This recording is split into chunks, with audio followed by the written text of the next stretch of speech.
जनता का सुंदर राज,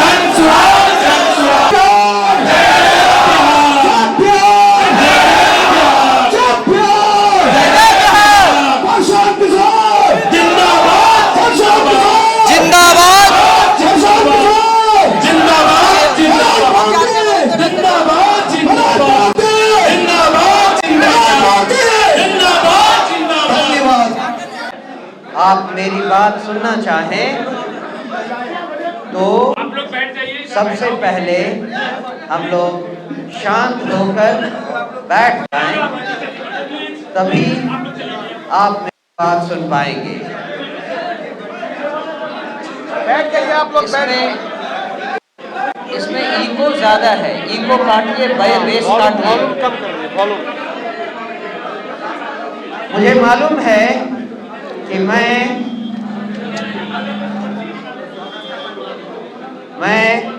normal protocol को तोड़कर ये बात कर रहा हूं।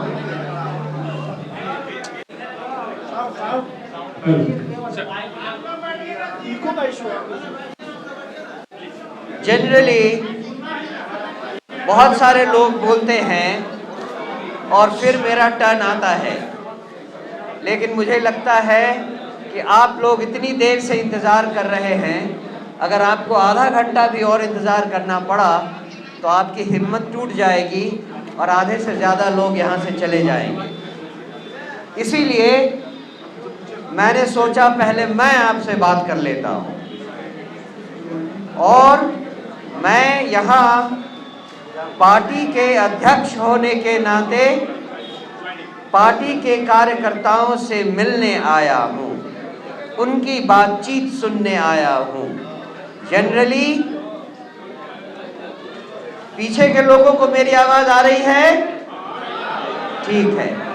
तो जनरली मैं अपने प्रखंड के अध्यक्षों को और बाकी पदाधिकारियों को बोलने के लिए कहता हूँ, फिर मंच पर जो लोग होते हैं उनसे भी मैं बोलने के लिए कहता हूँ, फिर मैं बोलता हूँ। लेकिन अभी मैं उन सब के पहले अपनी बात आपसे करना चाहता हूँ, ठीक है?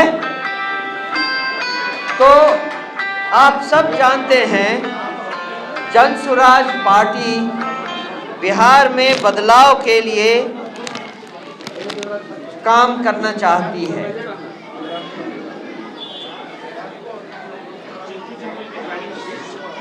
आप लोग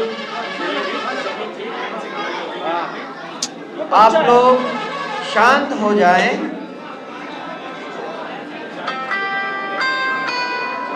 आप लोगों के फ्रेंड्स हैं तो बहुत अच्छा लगेगा। सभी लोग अच्छे पढ़े लिखे लोग हैं और समझदार लोग हैं। अररिया की धरती में आज हमारे अध्यक्ष महोदय आए हैं, इसलिए एक ऐसा परिचय दें, प्लीज बैठ जाए। बिहार में विकास लाने के लिए जो जनसुराज ने, अरे आप लोग शांत हो जाइए, शांत हो जाइए, सुनिए। आप कंटिन्यू कीजिए सर। साउंड दे दो ना, थोड़ा साउंड दे दो। साउंड और कम करो। साउंड और बढ़ा दो। नहीं, इको हो जाएगा, फिर इको बहुत ज़्यादा हो जाएगा। कम करो सर आप।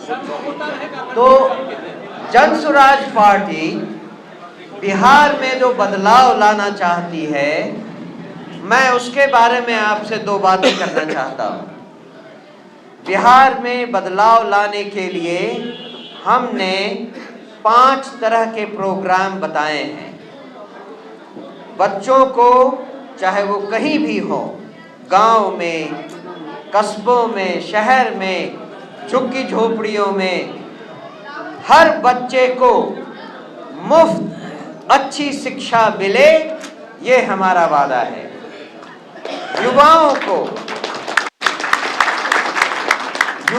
को रोजगार के लिए पलायन करके बाहर न जाना पड़े और हर युवा को जो यहाँ रहकर काम करना चाहता है या चाहती है उसे यही रोजगार की व्यवस्था की जाए।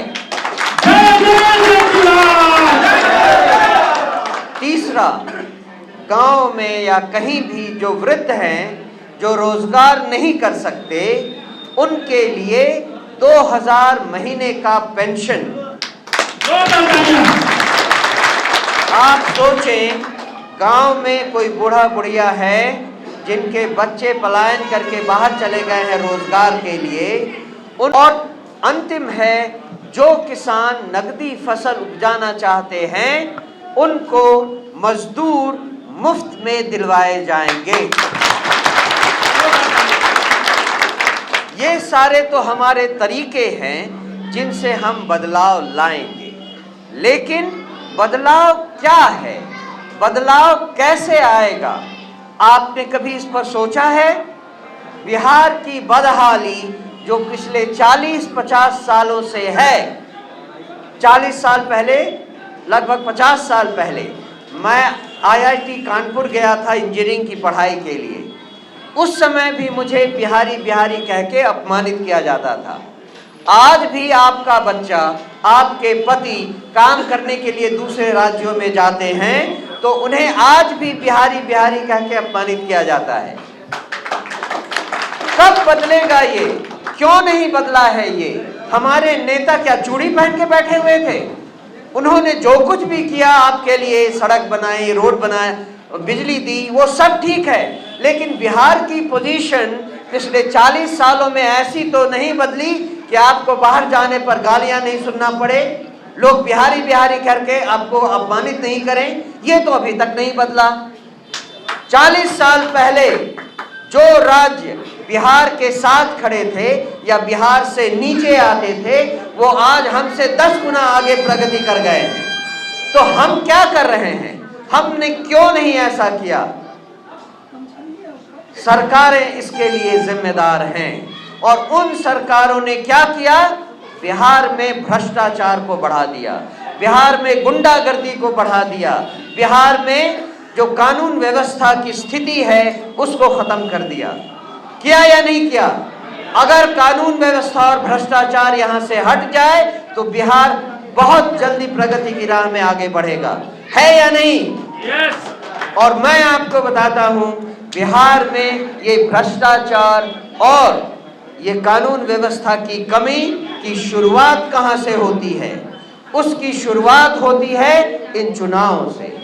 क्योंकि जो उम्मीदवार इन चुनावों में 7-10 करोड़ रुपए लगाता है वो जीतता है और विधायक बनता है। उनमें से कुछ मंत्री बनते हैं। विधायक और मंत्री बनने के बाद उनका पहला काम क्या होता है? कैसे वो 7-10 करोड़ वापस लिए जाएं। और इतना ही नहीं, अगले चुनाव की तैयारी के लिए 7-10 करोड़ और ले लें। अगर आपका विधायक और आपके मंत्री इस तरह की सोच रखते हैं तो भ्रष्टाचार वहां से शुरू होता है। और अगर सीनियर ऑफिसर को पैसे देने हैं ऊपर तो वो जूनियर ऑफिसर से मांगता है, वो अपने जूनियर ऑफिसर से मांगता है, और अंत में आप और हम किसी भी सरकारी दफ्तर में जाएं तो बिना पैसे दिए कोई काम नहीं होता है। किसी थाने में आप जाएं तो आपकी रपट तक नहीं लिखा जाती जब तक आप पैसे नहीं खिलाएं। इन सब के तार ऊपर से जुड़े हैं जिसकी शुरुआत इस चुनाव से हुई थी। और यही कारण है, ध्यान दीजिए, यही कारण है कि प्रशांत किशोर ने बार बार कहा है, हमें अच्छे निस्वार्थ भाव वाले उम्मीदवार चाहिए जो जनता से जुड़े हों, जनता के बीच से आए हों, जनता के बीच में रहकर काम करें। अगर हमें ऐसे उम्मीदवार मिलते हैं तो हम उनको 7-10 करोड़ लगाने के लिए नहीं कहेंगे, उनका जितना सामर्थ्य है उसके हिसाब से वो पैसा लगाएं, बाकी उनको जिताने का काम जन स्वराज पार्टी करेगी। तो उसके पीछे सोच यही है कि हम आशा करते हैं अगर जन स्वराज का उम्मीदवार इस तरह से चुना गया तो विधायक और मंत्री बनने के बाद उसके मन में पैसा जमा करने की लालसा नहीं रहेगी। ये कारण है जिसके कारण हम लोगों से कहते हैं कि आप अपने आप को देखिए, क्या आप शुद्ध अंतःकरण के आदमी हैं? क्या आपके मन में पैसों की लालसा नहीं है? क्या आप निस्वार्थ भाव से लोगों की सेवा कर सकते हैं? अगर आप कर सकते हैं तो आप हमारे उम्मीदवार बनेंगे। आशा एक बार फिर मैं दोहराता हूं, आशा केवल इतनी है कि वो अगर जनसुराज के विधायक बने, उनमें से कुछ मंत्री बने, तो वो भ्रष्टाचार ऊपर से शुरू नहीं करें, उनके मन में पैसा कमाने की लालच नहीं हो। और मैं आपसे वादा करता हूं कि अगर ऐसा मंत्री हमें मिला और उसके अंदर का पुलिस प्रशासन सही रहा, क्योंकि अगर मंत्री ने पैसा नहीं लिया, उसने अपने सीनियर ऑफिसर को पैसे लेने से रोका, तो कुछ दिनों के बाद ही नीचे तक हर आदमी ईमानदार होगा, और जो ईमानदार नहीं हुआ हम उसको खोज कर निकालेंगे और नौकरी से बर्खास्त कर देंगे। मैं वादा करता हूं आपसे, अगर आपकी और जनता की सहायता से जनसुराज की सरकार बनी तो 3 महीने के अंदर बिहार से भ्रष्टाचार हटा दिया जाएगा। और समझिए कि उसकी शुरुआत इस चुनाव से होती है। इसीलिए हम इस चुनाव में वो नहीं करना चाहते जो दूसरे पार्टी के लोग करते हैं। पैसा आपने देखा उपचुनाव में क्या हुआ। 11 नवंबर की रात में जब चुनाव प्रचार खत्म हुआ, हम उन 4 विधानसभाओं में हर गांव में, हर घर पे, हर परिवार से, हर आदमी से मिल चुके थे। लेकिन 11 नवंबर की शाम और 13 नवंबर की सुबह तक आपको मालूम है कि बाकी दलों ने क्या किया, कितने पैसे बांटे, कितने बोरे खुले, कितनों को मुर्गा भात खिलाया गया, ये सब आपको मालूम है। हम वो काम नहीं करते हैं, तो हम ये ढूंढते हैं कि हमारे पास कहां से वैसे लोग आए जो निस्वार्थ भाव से बिना किसी लालच के हमारे उम्मीदवार बने। लेकिन ये काम बहुत कठिन है, ऐसे लोग पाना बहुत मुश्किल है, क्योंकि जो हमसे मिलता है पहले तो पार्टी की टिकट चाहता है, हमको लड़ाइए। हम ऐसे निस्वार्थ भाव वाले लोग कहां से लाएं? इसीलिए प्रशांत किशोर जी ने ये हमारी पार्टी के लिए जो एंथम चुना है, आपने कभी उसके वर्ड्स पर ध्यान दिया? उसमें हम भगवान से कहते हैं, ऐसी शक्ति हमें देना दाता, मन का विश्वास कमजोर होना, हम चले नेक रास्ते पे, हमसे भूल कर भी कोई भूल होना। हम जानते हैं कि हम जिस रास्ते पर चले हैं वो बहुत कठिन है। कहां से लाएं ऐसे लोग? क्योंकि 40 साल से इस तरह की सरकार में, इस तरह के समाज में, जहां पे बाहुबलियों का राज रहता है, गुंडागर्दी होती है, कोई भी आदमी आकर दबंग आकर आपको डरा धमकाकर जो चाहता है कर लेता है। ऐसी सरकार के कारण जिसमें 2 जनरेशन बीत गए, हमारे सब की बुद्धि भ्रष्ट हो गई है। और उसका मैं एक सिंपल एग्जांपल देता हूं। हमारे यहाँ की ट्रैफिक को देखिए, एक रास्ता इधर से है, एक रास्ता उधर से है।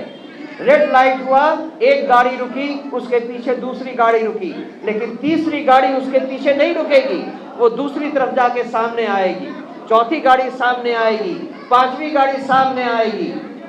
जब लाइट हरी होती है तो दोनों तरफ का रास्ता बंद होता है। ये क्यों है? क्योंकि हम में से हर कोई, जितना हमारा सामर्थ्य है उतना हम अपनी पावर का इस्तेमाल करना चाहते हैं। जितना हम ले सकते हैं अपने सामने, उतना हम ले लेना चाहते हैं कि कहीं कोई दूसरा नहीं ले ले। हम सबको थोड़ा थोड़ा बदलना होगा। अगर हम बिहार को बदलना चाहते हैं तो हम सबको थोड़ा थोड़ा बदलना होगा। मैं सही कह रहा हूं कि नहीं कह रहा हूं, बताइए। अगर बिहार बदलना है तो केवल एक प्रशांत किशोर या 10 प्रशांत किशोर, एक मनोज भारती या 10 मनोज भारती ये काम हरगिज नहीं कर सकते। इन सब के लिए, बिहार बदलने के लिए हम सबको थोड़ा थोड़ा बदलना होगा। और मैं आपको एग्जाम्पल देता हूं। आप जानते हैं कि मैं 4 देशों में राजदूत रह चुका हूं। मैं विकसित देशों की बात नहीं करता। इंडोनेशिया, मैं वहां अंतिम बार राजदूत रहा था। इंडोनेशिया में लोग, हम आप जैसे लोग ऐसा नहीं करते। सोशल रूल्स को, नॉर्म्स एंड रेगुलेशंस को इतनी अच्छी तरह फॉलो करते हैं कि वहां के बाद यहां आने पर लगता है कि हम 100 साल पीछे चले गए। इंडोनेशिया, जिसकी आबादी 280 मिलियन है, दुनिया का चौथा सबसे बड़ा देश है, पर उसकी इकोनॉमी हमसे बहुत पीछे है। हम दुनिया में 5वीं बड़ी इकोनॉमी है, इंडोनेशिया 16वीं बड़ी इकोनॉमी है, लेकिन फिर भी वहां के लोगों में ज्यादा अनुशासन है, ज्यादा नियम कानून को वो फॉलो करते हैं। उनकी तुलना में हम इतने पीछे लगते हैं कि लगता है हम गांव में आ गए। जिनको बिहार में तो स्पेशली रूल रेगुलेशन कोई फॉलो ही नहीं करता है, क्योंकि रूल रेगुलेशन अगर फॉलो करे तो दूसरा आदमी आके आपकी जगह ले लेता है। ये केवल इसलिए हुआ है कि 40 सालों के कुशासन से, इन बाहुबलियों, गुंडा लोगों और परिवारवाद के शासन में हम सब ने अपना अपना होश खो दिया है। हम सब ने अपने अपने लिए जो नियम बनाए थे समाज को ठीक ढंग से चलाने के, वो सारे नियम तोड़ दिए। जन सुराज वो बदलाव लाना चाहती है, और ये रास्ता इतना कठिन है कि आप हम समझ सकते हैं। और यही संदेश देने में आपको यहाँ हूं। आप अगर जन सुराजी हैं तो इस बात को समझिए कि बदलाव लाने के लिए हमें आपको सबको थोड़ा थोड़ा बदलना होगा। अगर हम नहीं बदले तो हम समाज को क्या बदलेंगे, हम बिहार को क्या बदलेंगे। और देखिए, ये मेरा 14वां जिला है।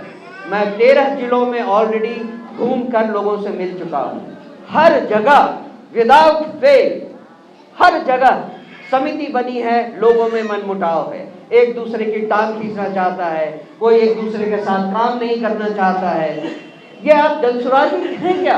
आप तो दूसरे दल के लोगों की तरफ बात काम कर रहे हैं। अगर आप एक गुट में एक साथ रह नहीं सकते, काम नहीं कर सकते, तो आप समाज को क्या बदलिएगा, आप बिहार को क्या बदलिएगा। पहले आप अपने को तो बदलो, पहले आप तो जनसुराजी बन जाओ। जो आदमी जनसुराज से जुड़ना चाहता है, बिहार को बदलना चाहता है, वो पहले तैयार रहे कि वो अपने आप को भी बदलना चाहता है।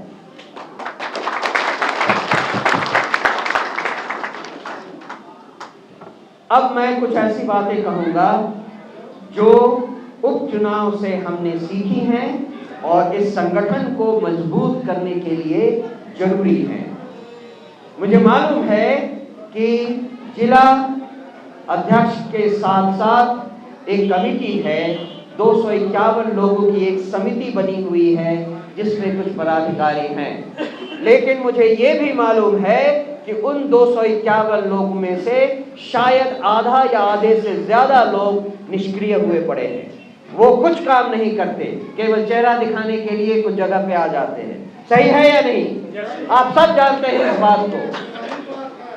तो अध्यक्ष महोदय, मैं आपसे ये निवेदन करता हूँ कि अपने डीएससी के व्हाट्सएप, बैठ जाइए, अपने डीएससी के व्हाट्सएप ग्रुप में आप एक मैसेज डालें कि जो भी जन सुराज के कमेटी में मेंबर हैं, उसके पदाधिकारी हैं, एक सप्ताह के अंदर अपनी गाड़ी पर, अपने दफ्तर में, अपने दुकान पर या अपने घर पे जन सुराज का झंडा, पोस्टर या लोगो लगाएं। ओपनली डिक्लेयर करें कि आप जन सुराज से जुड़े हैं। वो लोग जो 2 नाव में पैर रखकर चल रहे हैं, अब डिसाइड करने का समय हो गया है कि या तो आप जन सुराजी हैं या आप नहीं हैं। अध्यक्ष महोदय, 1 सप्ताह के बाद आप इसकी रिपोर्ट लीजिए। जो लोग अपना ब्रांडिंग, इसको ब्रांडिंग कहते हैं, अपने घर पे, दफ्तर में, दुकान में, अपने वाहनों में अब जन स्वराज का झंडा लगाते हैं, वो उसकी तस्वीर व्हाट्सएप ग्रुप में डालें। जिन लोगों ने एक सप्ताह के भीतर ऐसा नहीं किया, हम समझ जाएंगे वो जन स्वराज में रहना नहीं चाहते, उनको जन स्वराज से निकाल दिया जाएगा। ये बात बहुत जरूरी है और मैं चाहता हूं, अनुमंडल 2 अनुमंडल है यहाँ और 6 प्रखंड है, 9 प्रखंड हैं। जिन जिन अनुमंडल के लोग और प्रखंड के लोग यहाँ बैठे हैं, वो भी अध्यक्ष यहाँ बैठे हैं, वो भी अपने एरिया में यही काम करें। सब लोगों को अपनी कमेटी में ये नोटिस दें कि 1 सप्ताह के भीतर उनको ब्रांडिंग करके उसकी फोटो आपके वेबसाइट पे, आपके व्हाट्सएप ग्रुप में आनी चाहिए। जिसने नहीं किया वो जन स्वराजी नहीं है और हम उसे निकाल देंगे।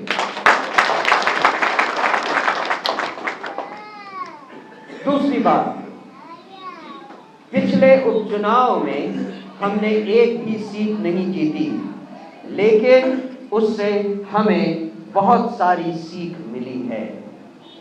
सीख नंबर 1, हम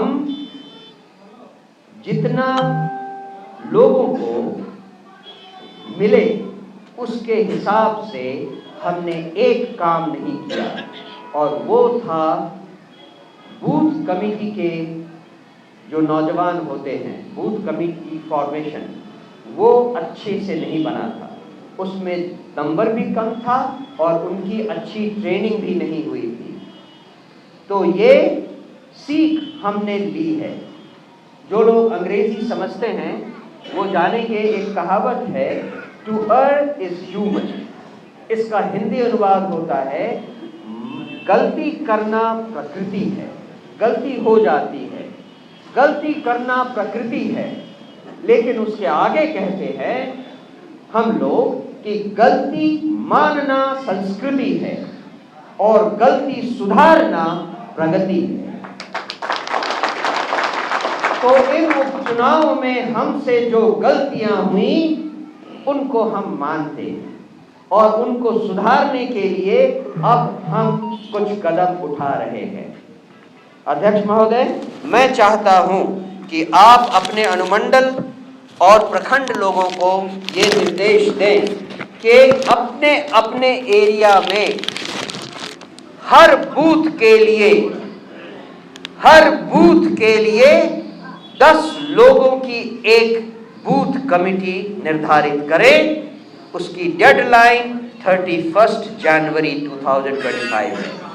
31 जनवरी तक हर बूथ के लिए 10 लोगों की एक कमेटी बनाना आपकी जिम्मेदारी है आपके जिले में। इसके लिए आप प्रखंड लेवल पे, पंचायत लेवल पे, ग्राम लेवल पे आप खुद जाएं, अपने लोगों को भेजें, अपने प्रखंड के जिला अध्यक्षों को भेजें, जो करना हो करें।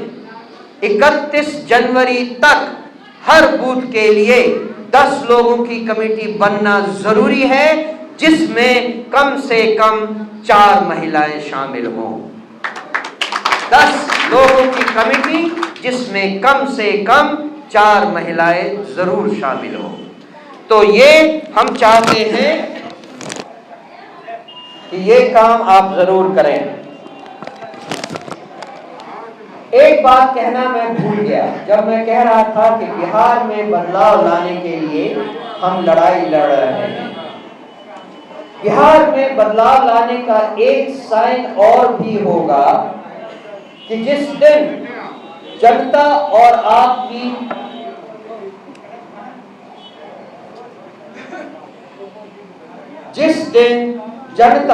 आपकी मदद से हमारी सरकार बनेगी, उस दिन हम कोई जश्न नहीं मनाने वाले हैं, क्योंकि उस दिन जनता ने जो हमारे कंधों पे जिम्मेदारी दी है, उस जिम्मेदारी की बोझ से हमारे कंधे झुके हुए होंगे।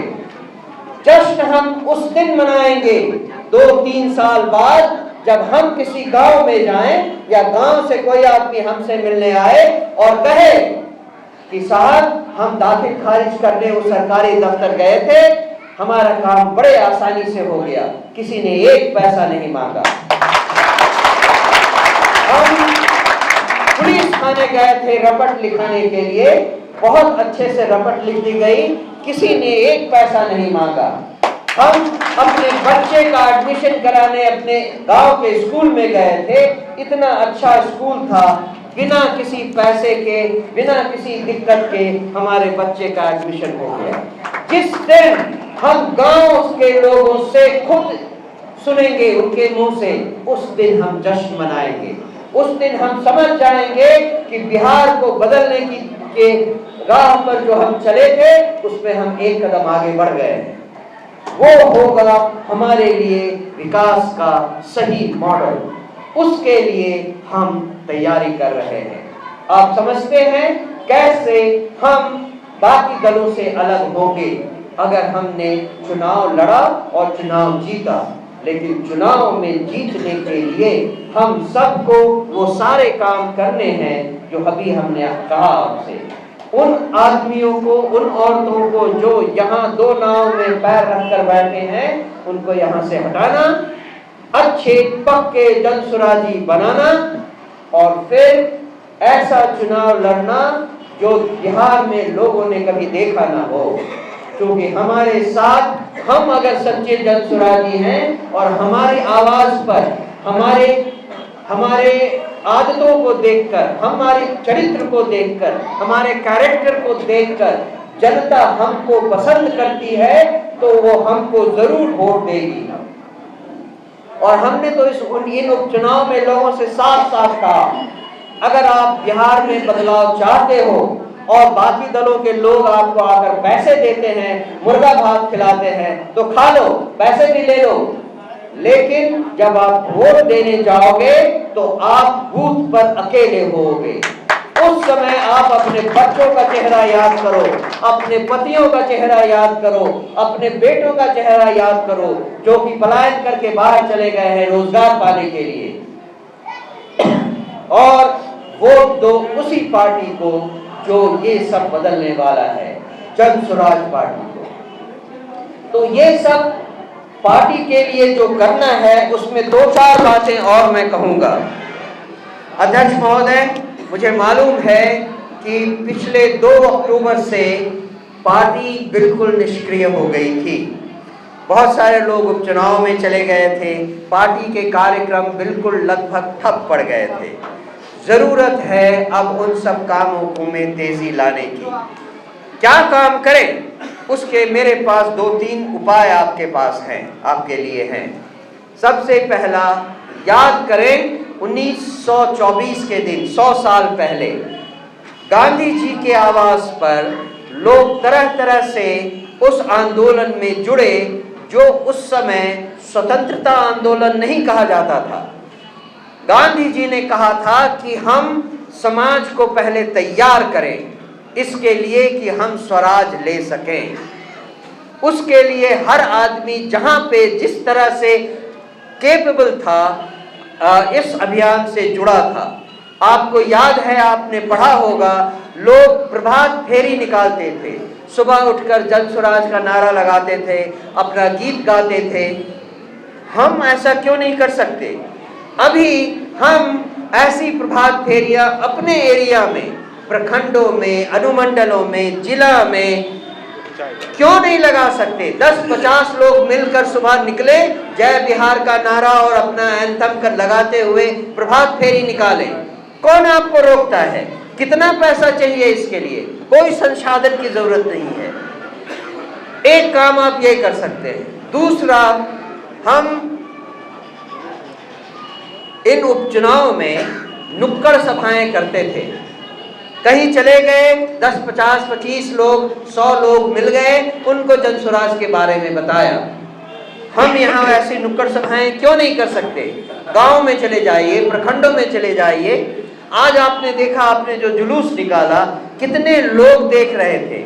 लोगों में ये इच्छा है जानने की कि जनसुराज क्या है। अगर हम छोटे छोटे, आपके पास 250 कर्मचारी, नॉट कर्मचारी, जो पदाधिकारी हैं, कमिटियों में हैं, 2 अनुमंडल में हैं, 9 प्रखंडों में हैं, 1000 लोग तो आपके कार्यकर्ता हैं।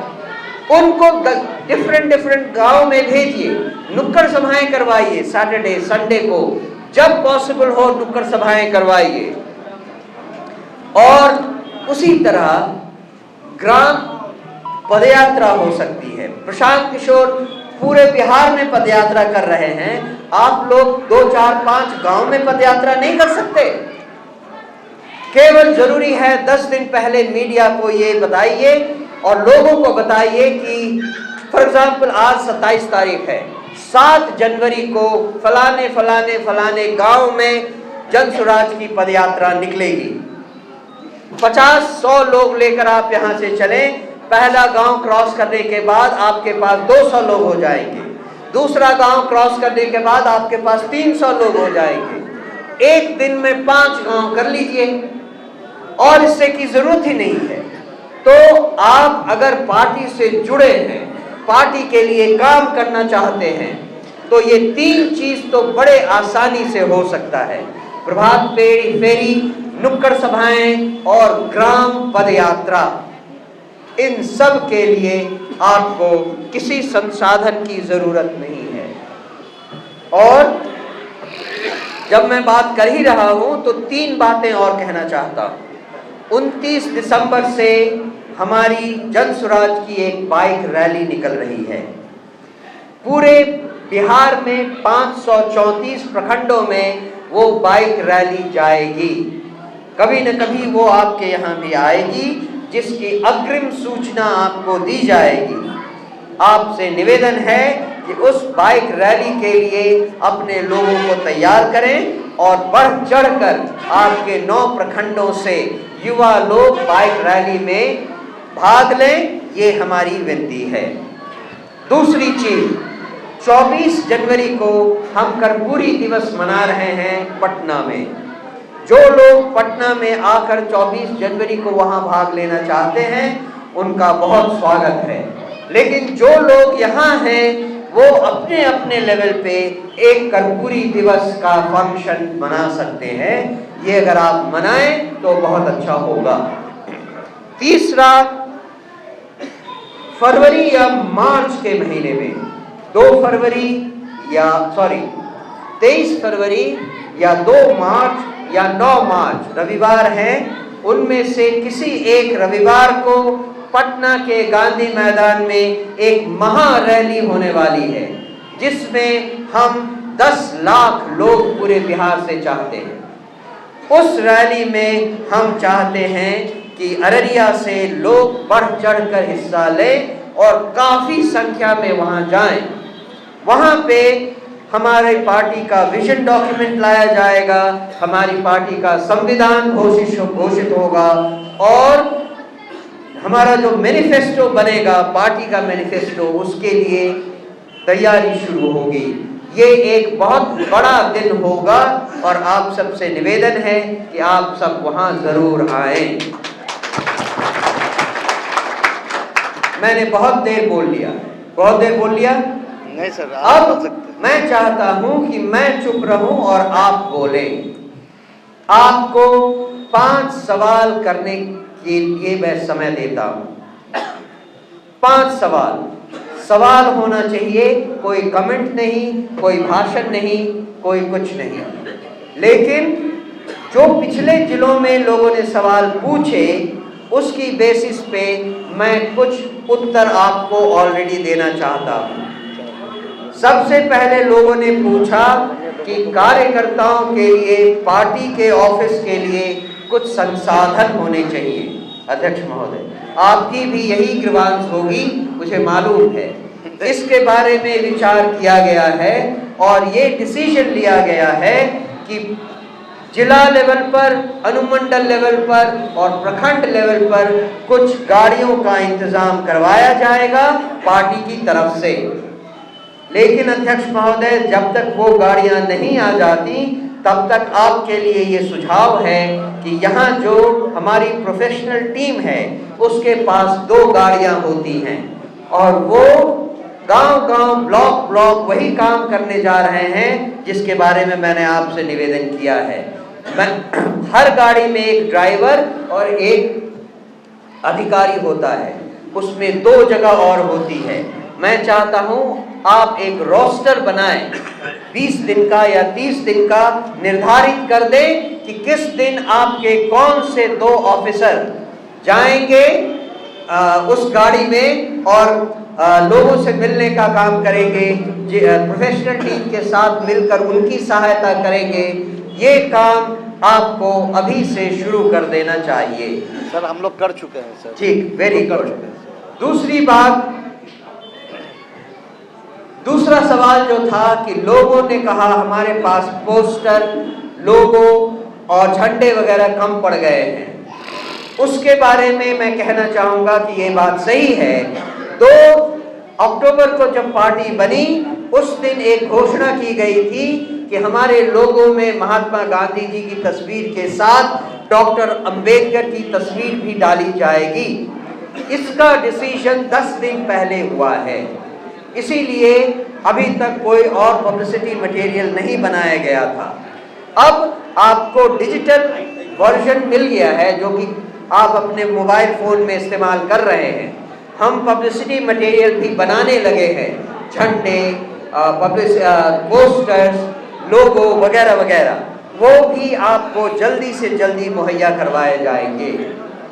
तो मैं अब आपको पूछना चाहता हूं, अगर आपके मन में कोई सवाल हो तो प्लीज वो सवाल पूछें। पहला सवाल। ये सर इधर से। हाँ बिल्कुल, सब जगह से सवाल हो सकता है। बोलिए। वो हो जाएगा, वो हो जाएगा। पहला सवाल। सर बहुत छोटा सवाल है, क्योंकि बिहार जो है सबसे पिछड़ा राज्य है और अररिया और बिहार में बहुत समानता है, क्योंकि अररिया भी जो है बिहार का सबसे पिछड़ा जिला है। क्योंकि आप कहते हैं कि बिहार को हम टॉप 10 राज्य पहुंचाएंगे, क्योंकि बिहार से अलग स्टेटी है, तो क्या हम आपके बिहार पे इन लोगों से वादा कर सकते हैं कि अररिया को भी हम टॉप 10 जिला में पहुंचाएंगे? ठीक है सर। ये सवाल सही है और इसका उत्तर मैं आपको इस तरह से देता हूं, जो मैंने मीडिया के साथियों को भी कहा।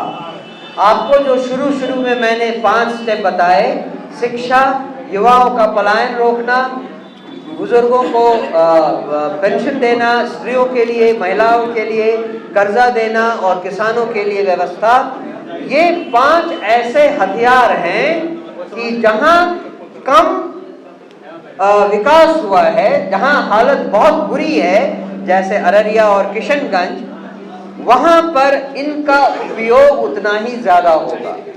जहां शिक्षा कम है वहां शिक्षा उतनी ही ज्यादा मिलेगी, जहां रोजगार कम है वहां रोजगार की व्यवस्था उतनी ही ज्यादा मिलेगी। ये हमारे प्रोग्राम में इनहेरेंटली इनबिल्ट है, वो अंदर ही बना हुआ है। इसीलिए विश्वास रखिए, अररिया, किशनगंज और जो भी जिले ऐसे हैं जो बहुत पिछड़े हैं, उनमें सबसे ज्यादा सुविधा मिलेगी। दूसरा सवाल। हेलो सर, मेरा नाम अश्विनी कुमार है। मेरा सवाल है अररिया जिले सर। यहाँ पे सबसे बड़ी समस्या बाढ़ की सर। अररिया जिला में हर एक साल बाढ़ आती है, जब माल की क्षति होती है। ये बहुत ही बड़ा प्रॉब्लम बनते जा रहा है। ठीक है, हाँ, ये बहुत अच्छा सवाल किया आप लोगों ने। जो मैंने बताया, विजन डॉक्यूमेंट निकलेगा फरवरी या मार्च में गांधी मैदान में, उसमें ऐसी हर चीज की, हर डायरेक्शन में हम क्या करने वाले हैं उसका एक डिटेल्ड रोड मैप बनाया जाएगा। इसका इको कम कीजिए भाई। उसका डिटेल्ड रोड मैप बनाया जाएगा। और फॉर एग्जाम्पल, बाढ़ के बारे में आपने कहा, तरीका बहुत आसान है। पता नहीं पिछली सरकारों ने क्या नहीं किया, क्यों नहीं किया। सारे नदियों में, जिन नदियों में बाढ़ हर साल सताती है लोगों को, सारे नदियों में ऊंचे ऊंचे तटबंध बनाएं, ऊंचे ऊंचे तटबंध बनाएं जिससे बाढ़ का पानी बिल्कुल इधर नहीं आ पाए। आपने जाना कि मैं 4 देशों में राजदूत रह चुका हूं। मैं हॉलैंड में भी रह चुका हूं, नीदरलैंड्स। पता नहीं आप में से कितनों ने मैप में इसे देखा है। हॉलैंड एक ऐसा कंट्री है जो समुद्र के लेवल से नीचे बसा हुआ है। समुद्र यहाँ है और पूरी की पूरी कंट्री, पूरा देश समुद्र के लेवल से नीचे है, फिर भी वो देश है और बहुत उन्नत देश है। उन्होंने इंडोनेशिया जैसे देश पर कॉलोनी बनाई हुई थी। अगर वो इस तरह से समुद्र को बांध कर रह सकते हैं तो हमारे यहाँ लोग क्या कर रहे हैं कि नदियों को नहीं बांध सकते। वहां उन्होंने समुद्र को बांधकर समुद्र के नीचे रह रहे हैं। वो भी 400 साल से ऐसा कर रहे हैं वो लोग। और हम आज भी अपनी नदियों से हर साल बाढ़ का के शिकार हो रहे हैं। ये कितना बड़ा पिछड़ापन है, मेरी समझ में नहीं आता है कि यहाँ के सरकार, जिन लोगों ने हम पर आज पर 40 सालों से शासन किया, वो क्यों नहीं ये समझ सकते थे। उनको इतनी अकल नहीं है कि वो दुनिया में जाकर देख सके कि कहां पे क्या हो रहा है। पूरा का पूरा देश समुद्र के नीचे रह रहा है, समुद्र के निचले सतह से रह रहा है, और हम हैं कि हर साल बाढ़ से जूझते रहते हैं। मैं आपको विश्वास दिलाता हूं, हमारी सरकार बनने के 2 साल के भीतर इन समस्याओं पर इतनी अच्छी तरह से अमल होगा कि उसके बाद बाढ़ का नामो निशान मिट जाएगा। बिहार की पिछड़ेपन का एक कारण ये भी है कि हमारी आधे से ज्यादा धरती तो बाढ़ के पानी से हर साल दह जाती है। न फसल होते हैं, न इंडस्ट्री होती है। गरीब लोगों के पास जो कुछ भी पैसा होता है वो हर साल खत्म हो जाता है। कैसे पिछड़ापन और गरीबी कैसे हटेगी यहाँ से अगर ये सब चलता रहा। ये सब भी उस बदलाव का एजेंडा है जिसके पीछे हम लड़ रहे हैं। तीसरा सवाल नहीं अब नहीं, को पहले और को लोगों को दे दें। तीसरा सवाल सर, सबसे पहले आपको अररिया के धरती पर आपको बधाई देते हैं सर। युवा अध्यक्ष जिला के प्रोफेसर कुमार सिंह नाम है। आप जो है पार्टी के बारे में सर बोले कि प्रत्येक बूथ पर 15 सदस्य होनी चाहिए। 10 के बारे में मैंने कहा, 15 हो तो और भी अच्छा। धर्मपद के विधानसभा सर बगल में है, आजादी के बाद एक ही जाति का दबदबा है और आज तक विधायक एक ही जाति का बना हुआ है। और जात के नाम पर सब टिकट मिलेगा कि समाज में अच्छे लोग को टिकट मिलेगा। और संगठन हम लोग सर वहाँ पर दिन रात एक करके बना रहे हैं। अपने आप को प्रशांत किशोर पूछकर जो है कोई भी मीटिंग हो, कोई भी कार्यक्रम हो, हम लोग लगभग सब नहीं छोड़ते। सवाल क्या है? सवाल यही है कि सब जात के नाम पर टिकट मिलेगा कि अच्छा लोग के नाम पर टिकट मिलेगा। ये सवाल थोड़ा प्रीमैच्योर है। अभी हम संगठन के बारे में बात कर रहे हैं, संगठन की भलाई के बारे में बात कर रहे हैं। अभी किसको टिकट मिलेगा या किसको टिकट नहीं मिलेगा ये डिस्कस करने का मंच नहीं है, इसीलिए मैं इस प्रश्न पर अभी उत्तर नहीं दूंगा। चौथा सवाल इधर से जी, इधर माइक दिया जाए।